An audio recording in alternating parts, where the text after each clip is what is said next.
ঠিক আছে ভাই, চলো ওদিকটায় যাবে, চলো। ঈশান ঘুরে তাকায়। তিতিরা হই হুল্লোড় করছে। নয়নকে যেতে বলে সে ঠায় দাঁড়িয়ে থাকে কিছুক্ষণ।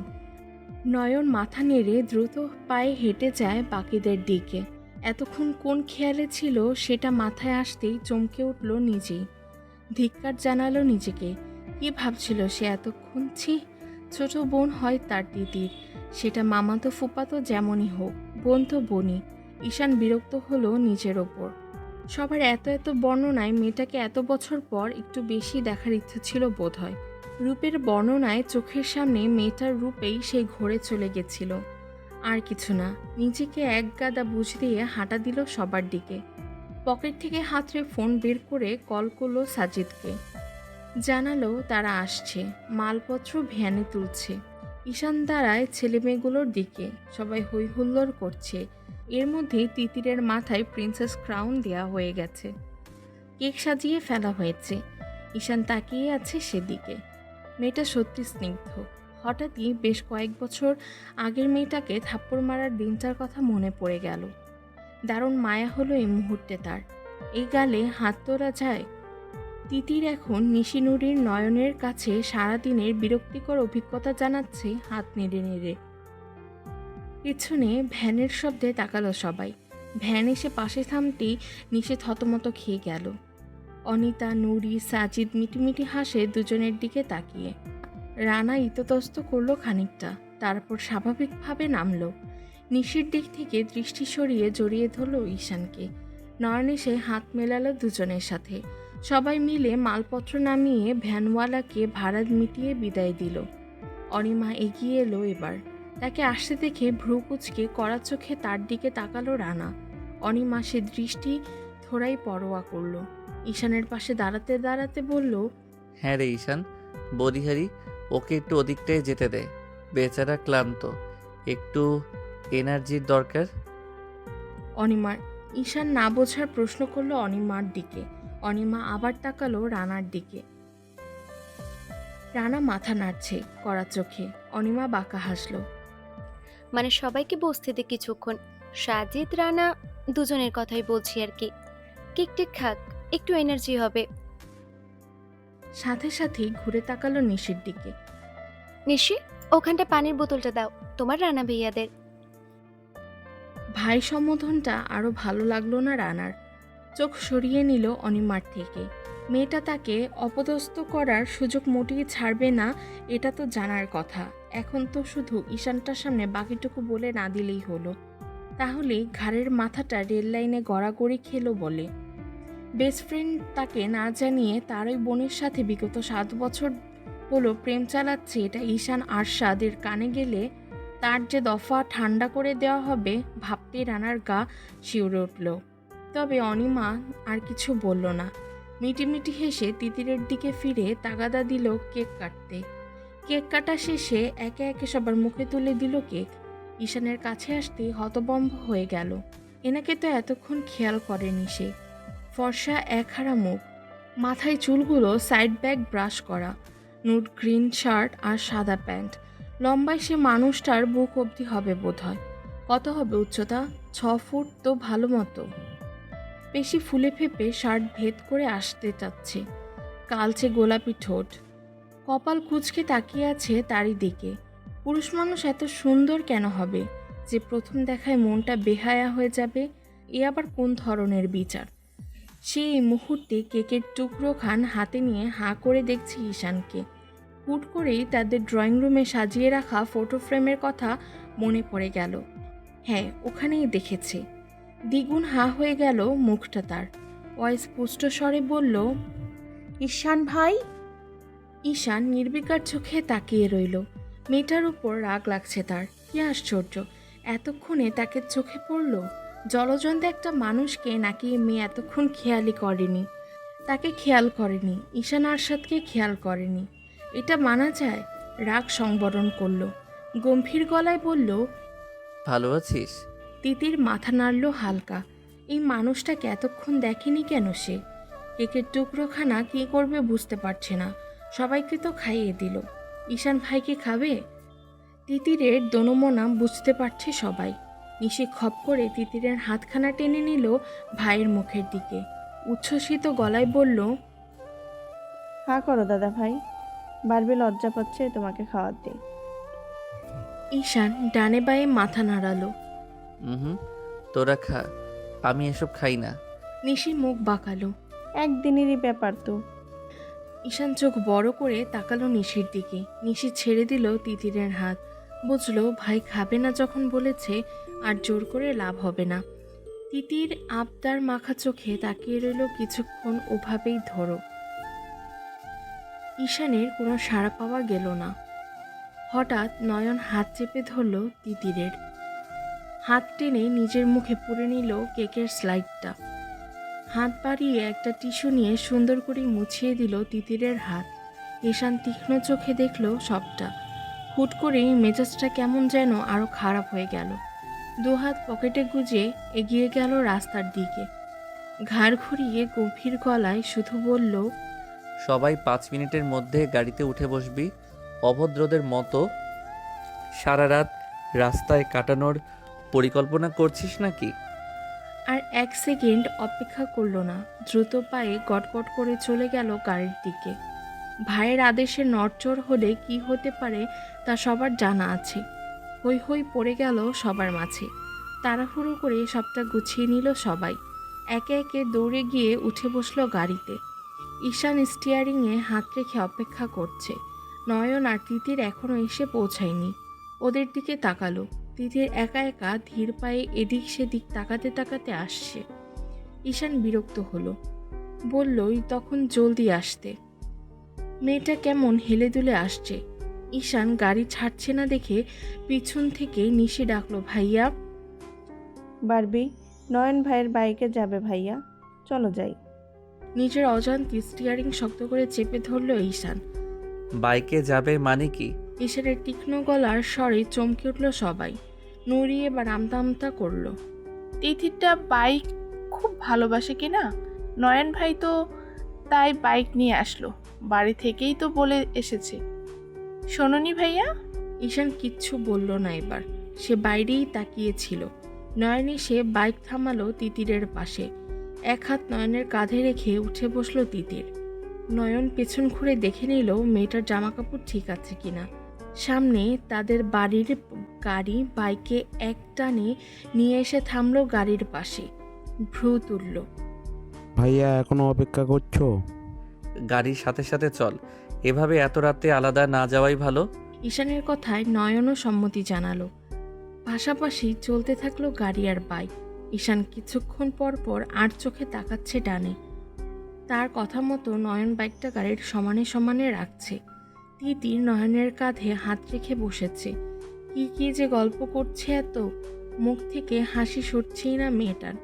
আরেকটা হাত নেড়ে নেড়ে অনর্গল কথা বলে যাচ্ছে। নয়ন নিজেও বকবক করছে। দুজনে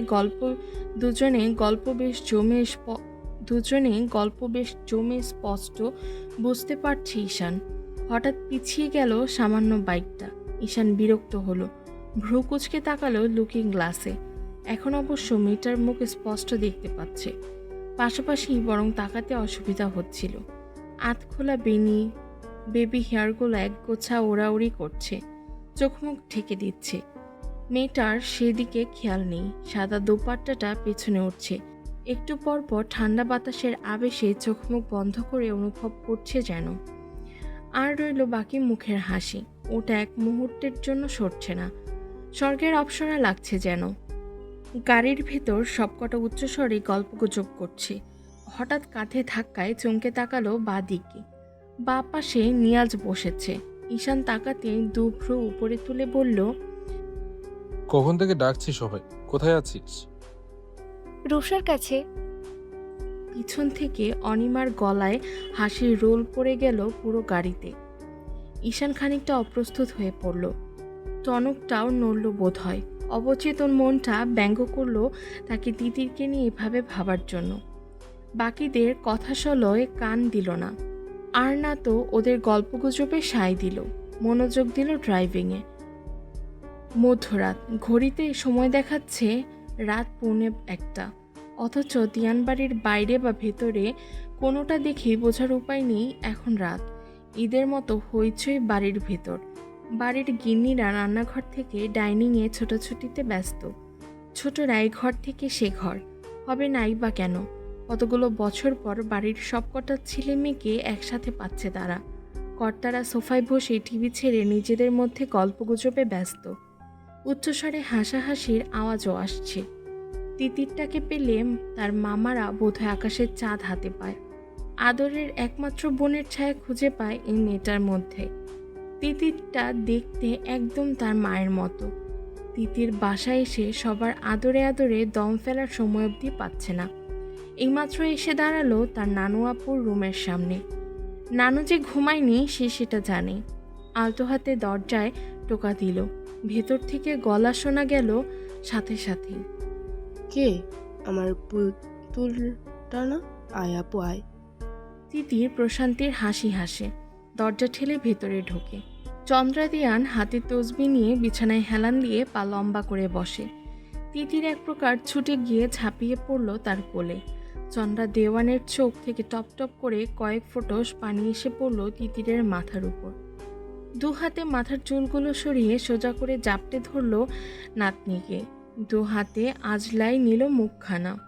ভাঙা গলায় বলল, আমার পুতুলটাকে কতদিন দেখি না। আমার বুকে জ্বালা পোড়া কমবে আজ।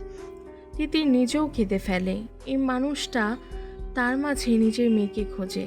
তিতির বলতে মানুষটা অন্ধ পুরো। নানুর বুকে মাথা রেখে বসে থাকে সে। কি যে প্রশান্তি! চন্দ্রা দেওয়ান চুমু খায় মাথার সিঁথিতে। খুব কষ্ট হয়েছে আমার পুতুলের আজকে। তিতির মাথা তুলল, মাথা নাড়ল। আমি জানি হয়েছে। আমি সেই সকাল থেকে ভোর গুনছি আমার পুতুলটা কখন আসবে। আমার কিছুতেই আর দিন কাটে না। তিতির শব্দ করে হাসল, আবার শক্ত করে জড়িয়ে ধরল। যাও, হাত মুখ ধুয়ে নাও। তোমার মামুনিরা অপেক্ষা করছে।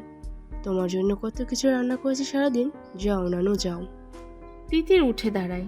নানুর কপালে চুমু খেয়ে বিদায় নিয়ে ফিরে আসে নিজের রুমে। দরজা খুলতেই মনটা ভালো হয়ে যায়। একদম যেরকম রেখে যায় প্রতিবার সেরকমই পায়। তার মামুনিরা এক বিন্দু ধুলোও জমতে দেয় না। বারান্দায় এসে দাঁড়ায়। টিয়া পাখি জোড়া খাঁচা সলায় লাফালাফি করছে। তিতির খাঁচার কাছে এসে দাঁড়াতেই পাখি দুটো ডানা ঝাপটাতে শুরু করলো। আধো আধো সেখানো বুলি আওড়ালো। ওলে আমার ছোট্ট পুতুল, আমার পুতুল এসেছে। তিতির শব্দ করে হেসে উঠল। এই নিশ্চয়ই তার বোনেরা শিখিয়েছে। নানু আপু এভাবে ডাকে তিতিরকে। রেলিংয়ে দু হাত রেখে আকাশের দিকে মাথা তুলে চোখ মুখ বন্ধ করে দাঁড়িয়ে রইল। এই ঘর, এই মানুষ, এই বারান্দা তার মানসিক শান্তি। ঈশান ফোন হাতে বারান্দায় এসেছে রুষাকে ফোন করতে। পাশের বারান্দা থেকে টিয়া পাখির আধো আধো বুলিতে তাকালো। মিষ্টি হাসির শব্দ পাওয়া গেল। শির দ্বারা বেয়ে শিহরণ নামানোর মতো সুন্দর হাসি। অন্ধকারে বারান্দার মালিক রেলিং ঘেঁষে দাঁড়িয়ে আছে। সাদার দোপাট্টাটাও উঠছে। অন্ধকারে মুখখানা স্পষ্ট দেখা যাচ্ছে না। তার নিজের রুমের আলো নেভানো, তাই ও বারান্দা থেকে তাকে দেখতে পাবে না। सांस में तेरी सांस मिली तो मुझे सांस आई, मुझे सांस आई, मुझे सांस आई, ख्वाब तक। হঠাৎই দারুণ মিষ্টি গলায় গান শোনা গেল। ঈশান থমকে দাঁড়িয়ে রইল। কি দারুণ গলা! বুকের ভেতর ঢিপ ঢিপ করছে গানটা শুনে। নিজেও গায়ে নিয়ে বসলো রকিং চেয়ারটায়। सांस में तेरी सांस मिली तो मुझे सांस आई, मुझे सांस आई, मुझे सांस आई, ख्वाब तक। ঈশান চোখ বন্ধ করে প্রতিটা শব্দ অনুভব করছে। হঠাৎই তিতিরের ফোন বেজে উঠল। ফোনটা তুলল সে। হ্যালো, রাহাত ভাই। ঈশানের কানে আসলো নামটা। সোজা হয়ে বসলো, কপাল কুঁচকে তাকিয়ে রইল। Thank you so much. না না না, গিফট কোনো বিষয়ই না। সেটা নেওয়ার সময় তো সামনে পড়েই আছে, তখন হাঁপিয়ে যাবেন আমার আবদারে। না, কোনো সমস্যা হয়নি। স্টেশনে কাজিনরা সবাই এসছিল। না, খাইনি এখনো, ফ্রেশ হব তারপর খাবো। আপনি খেয়েছেন? উপাসের মানুষটা কি বলল? তিতির খিলখিল করে হেসে উঠল। ঈশানের বুকের ভেতর চিকচিক ব্যথা করে উঠল হাসির শব্দটায়। কার সাথে কথা বলছে মেয়েটা এত নরম গলায়? ছেলেটা কে? ওর বয়ফ্রেন্ড? ভাই বলতো না, তাহলে কে? তিতির কথা বলতে বলতে ভেতরে চলে গেল। দরজা আটকানোর শব্দ শোনা গেল। ঈশান দীর্ঘশ্বাস ফেলল। যেই হোক লোকটা, যা ইচ্ছে করুক মেয়েটা, তার কি? ফোন হাতড়ে ডায়াল করলো রুষার নাম্বার। মেয়েটার বাবার খোঁজ নেওয়া উচিত। ওপাশ থেকে কল তুলল না কেউ। সময় দেখল রাত অনেক, ঘুমিয়েছে হয়তো। ফোনটা টি টেবিলে রেখে চোখ বন্ধ করে রইল। আর একটু দেই মা, কেমন শুকিয়ে গেছে আমার মাটা। স্ত্রীর কথায় মাথা ঝাঁকালেন রাইসুল দেওয়ান। বাকিরাও সাথে সাথে সায় দিল। বড় মামুনি, আমি বাড়ি আসলে কখনো তোমার মনে হয়েছে আমার স্বাস্থ্য হয়েছে? আমাকে তো তোমাদের সবসময় কঙ্কাল লাগে। বড় গিন্নি মুখটা আরো কুঁচকে নিল, ধমকে উঠল। চুপ করো তুমি, মা হও তখন বুঝবে সন্তান নিয়ে টেনশন কাকে বলে। নিশিনুরিরা মুখ টিপে হাসে। তাদের 3 মা চাচি একের পর এক খাবার তিতিরের প্লেটে দিয়েই যাচ্ছে। মেয়েটা হাঁপিয়ে গেছে পুরো। আর সম্ভব নয় ছোট মামুনি, দিও না আর। খেলি তো না, কি খাস না খাস, খাবার রুচি চলে গেছে। হোস্টেলে এর মানুষ খাবার খেতে পারে নাকি? তিতির অসহায় দৃষ্টিতে তাকায় আশেপাশে। তাকে বাঁচানোর একমাত্র মানুষ নয়ন ভাই। নয়ন মায়ের হাত থামিয়ে দিল, এগিয়ে নিল তিতিরের প্লেটটা। এক সাইড থেকে খাবার ঢেলে নিল নিচের প্লেটে। মায়ের দিকে তাকিয়ে বলল, আহ মা, মনি বলছে তো এত খেতে পারছে না, তাও জোর করছো? জার্নি করে এসে তো খাওয়া যায়। গিন্নিরা মুখে আঁচল চাপা দিয়ে হাসি আটকালো। এই মেয়ের প্রতি ছেলেটার আলাদা টান কারোর নজর এড়ায় না। রাহিয়ান সাহেব নিজেও ছেলেটার দিকে তাকিয়ে নিঃশব্দে হাসলেন। মাথা নামিয়ে সবাই মন দিল খাওয়ায়। নুরি ভাইকে ধাক্কা দিল, বাঁকা গলায় বলল, ভাইয়া, আমিও খেতে পারছি না, নিবি? নুরির কথার টান ধরতে পারল নিশি, নয়নও পারল। নয়ন চোখ গরম করে তাকালো বোনের দিকে। নিশি মাথা আরও নামিয়ে নিল হাসি লুকাতে। এসবের মাঝে একটা হাত থমকে আছে, নীরবে খাবারের দিকে তাকিয়ে পর্যবেক্ষণ করছে সবটা। বছর 12-13 আগের কথা মনে পড়ে গেল। তিতিরটা সবসময় তার প্লেট থেকে খেতে চাইতো ঈশান ভাই তাকে খাইয়ে দিক। এমনকি নিজের প্লেটের খাবারটাও শুধু ঈশানকেই দিত। মেয়েটা ছোট্টবেলায় তাও নেউটা ছিল। ধীরে ধীরে পড়াশোনার চাপ, বাবার শাসন সবেতে পড়ে সে হয়ে গেল বদমেজাজি। মেয়েটা ধারে কাছে ঘেঁষতে চাইতো না তারপর আর। ধীরে ধীরে তো আরও দূরত্ব। ফলস্বরূপ শেষ 8-9 বছর বোধহয় আর দেখেনি মেয়েটাকে। সে বাড়ি এলে ভুলেও নামতো না আর নিচে, আসতো না তার সামনে। হয়তো অভিমান হয়েছিল বাচ্চা মনে, কিন্তু এখন সেসব কি বাচ্চা মেয়েটার মনে আছে? নেই বোধ হয়, বড় হয়ে গেছে এখন। আজ 20 বছর পূর্ণ হলো। বাচ্চা তো নেই, বরং কিশোরী ধাপটাও পেরিয়ে যাবে ভাব। চোখ তুলে তাকালেও তিতিরের মুখ পানে, দেখে বাচ্চাই লাগছে। এত খাওয়ানোয় অভিমান করে গাল ফুলিয়ে আছে। আস্তে আস্তে বাকি খাবার চিবুচ্ছে। নয়ন এটা সেটা তুলে নিচ্ছে নিজের প্লেটে, আবার তিতিরের পছন্দসই কিছু তুলে দিচ্ছে মেয়েটার পাতে। ঈশানের হঠাৎই ভীষণ রাগ হলো। আগের কথা মনে পড়ে বোধ হয় ঝট করে উঠে দাঁড়ালো। সবাই তাকালো ওর দিকে। মা, আমার খাওয়া শেষ। বড় গিন্নি তাড়াহুড়ো পায়ে এগিয়ে আসলো ছেলের দিকে। মৃদু আর্তনাদ করে উঠল, হ্যাঁ রে বাবা, খেলি না তো কিছুই। খেয়েছি মা, পেট ভরা। বলে আর 1 সেকেন্ড দাঁড়ালো না ওখানে। হাতটা ধুয়ে গটগট করে সোজা চলে গেল ওপরে নিজের ঘরে। একে একে সবার খাওয়া শেষ করে চলে এলো নিজ নিজ রুমে। রাইসুল সাহেব বারবার সতর্ক করে দিলেন আজ রাতে যেন তিতিরের ঘরে কেউ বিরক্ত না করে, মেয়েটাকে যেন ঘুমোতে দেওয়া হয়। সবাই মানল, সত্যি ক্লান্ত আজকে মেয়েটা, বিশ্রাম দরকার। বসন্ত আসি আসি করছে, হাতে গোনা আর কয়েকটা দিন পরেই পহেলা ফাল্গুন। গাছের পাতা ঝরে পড়া শুরু করে দিয়েছে বেশ কয়েকদিন আগে থেকেই। বর্তমান আবহাওয়ার সাথে মুড সুইংয়ের দারুণ একটা সম্পর্ক আছে। ঠান্ডা বাতাসে গাছের পাতা ঝরে পড়ার দৃশ্য কখনো কখনো পৃথিবীর সকল সৌন্দর্যকে হার মানায়, কখনো বা হারিয়ে যাওয়ার নিদারুণ ব্যথা মনে করে দেয়। তিতির সকাল সকাল ঘুম থেকে উঠেছে আজকে।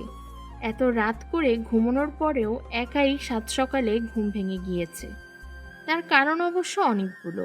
প্রথমত, বাড়িতে আসলে গ্রামের সকালের পরিবেশের থেকে সুন্দর আর কিছু হয় না। তার উপর যদি সেটা হয় মেঘের শেষের কোনো সকাল। সকালবেলা বেশ ঠান্ডা থাকে, তবে আগের মতো এত কুয়াশা থাকে না। রাতের কুয়াশার শিশিরগুলো জমে থাকে লতা পাতায়।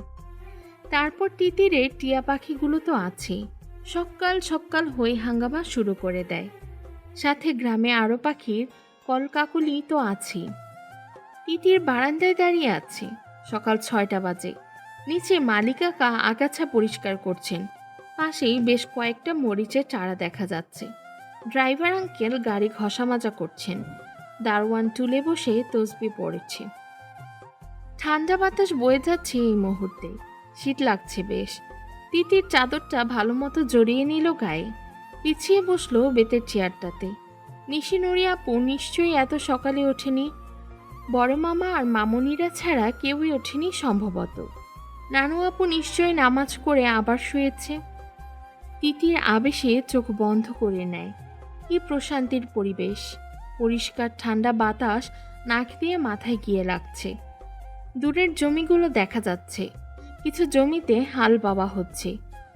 তিতিরের এই মুহূর্তে খুব ইচ্ছে করছে ক্ষেতের আইল দিয়ে হাঁটতে যেতে, তবে একা একা নয়। কিন্তু কেউ তো ওঠেইনি এখনো। দীর্ঘশ্বাস ফেলে তিতির পাশের টেবিলের নিচ থেকে টিয়া পাখির খাবার বের করে। কয়েকটা দানা দিয়ে দেয় খাঁচার বাটিতে। পাখিগুলো হামলে পড়ে খাবারের ওপর। তিতির মুগ্ধ হয়ে দেখছে। উঠে দাঁড়ালো। বাগানে যেতে ইচ্ছে করছে, খালি পায়ে হাঁটতে ইচ্ছে হচ্ছে। সিঁড়ি ভেঙে নিচে নেমে এলো সে। 3 মামুনি রান্নার ঘরে রান্নার জোগাড় করছে, শব্দ পাওয়া যাচ্ছে। এগিয়ে গেল সে সেদিকটায়। হ্যাঁ রে মা, রাতে ঘুম হয়নি? এত সকালে উঠলি কেন? না বড় মামুনি, ঘুম হয়েছে। জানোই তো বাড়ি আসলে আমার সকাল সকাল ঘুম ভাঙে। তিনজা হাসলেন। ছোট গিন্নি এগিয়ে এলেন, এক হাতে জড়িয়ে ধরলেন মেয়েকে। তুই বাড়িতে আসলে বাড়িটা পরিপূর্ণ হয় মা।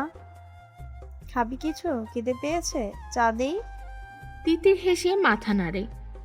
এখন না, বাগান থেকে হেঁটে আসি, সবাই উঠুক তখন। ছোট মামুনি মাথা নাড়লেন।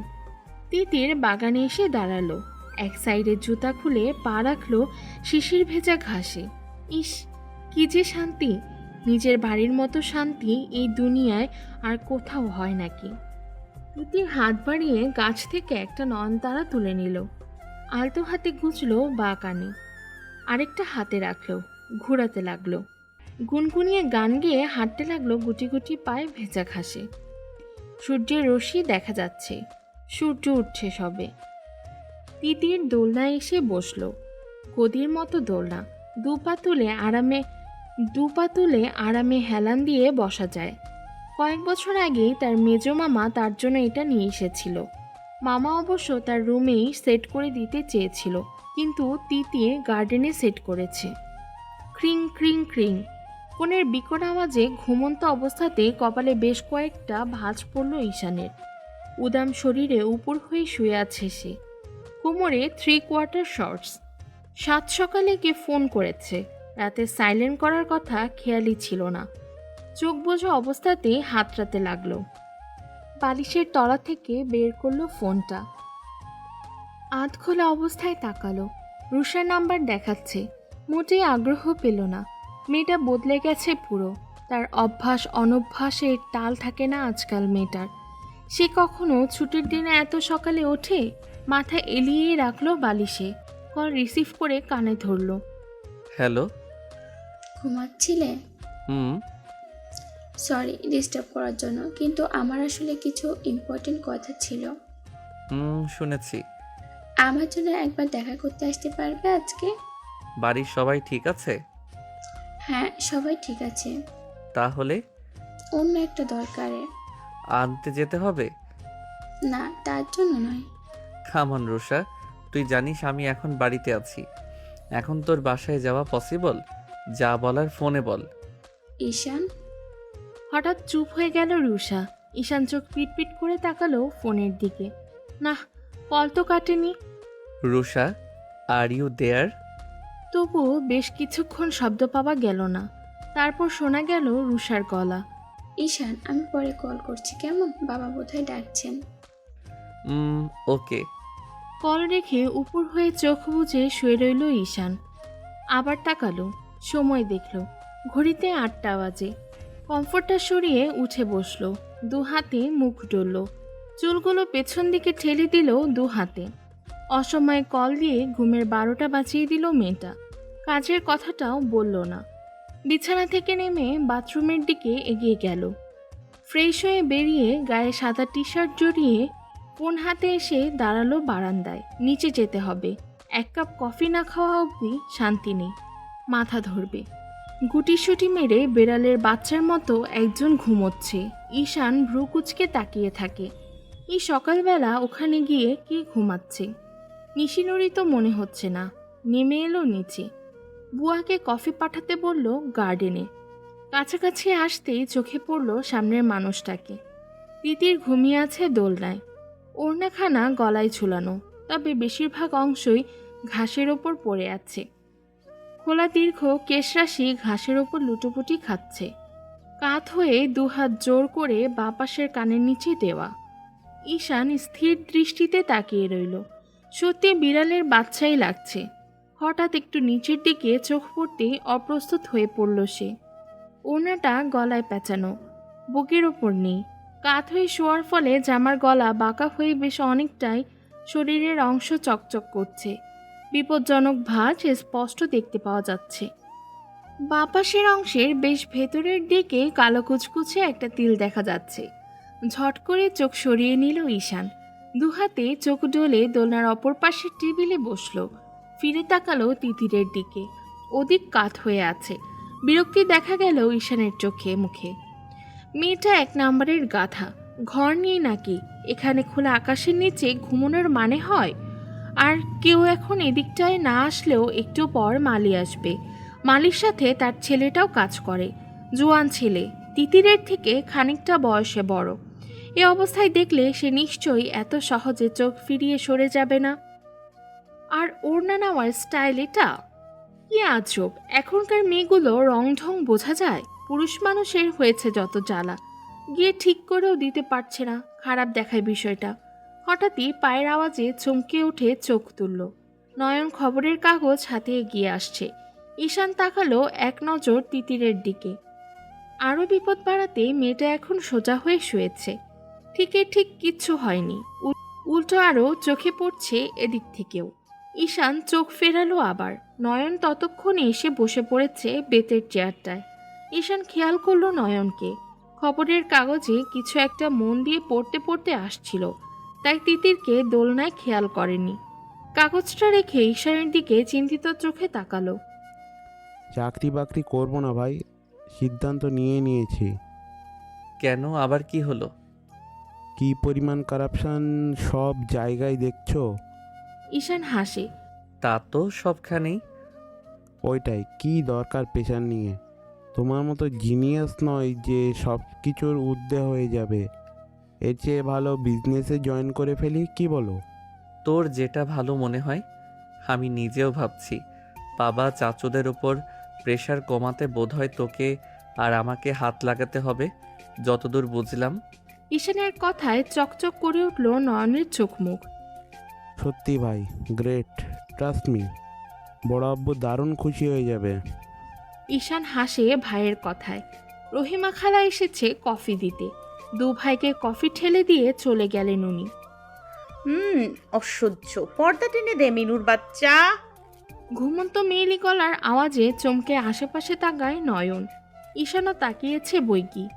বিরক্তিতে মুখ ছেয়ে গেল। ঘুমানোর সময় মনে ছিল না কোথায় ঘুমোচ্ছে। এখন ঘুমের ঘোরে উল্টাপাল্টা বকা হচ্ছে। নয়ন অবাক হয়ে তাকিয়ে আছে। ভাইয়ের দিকে তাকালো বিস্ময় নজরে। ও এখানে কি করে? ঈশান নির্বিকার মুখ বানালো, চোখ সরিয়ে চুমুক দিল কফির গ্লাসে।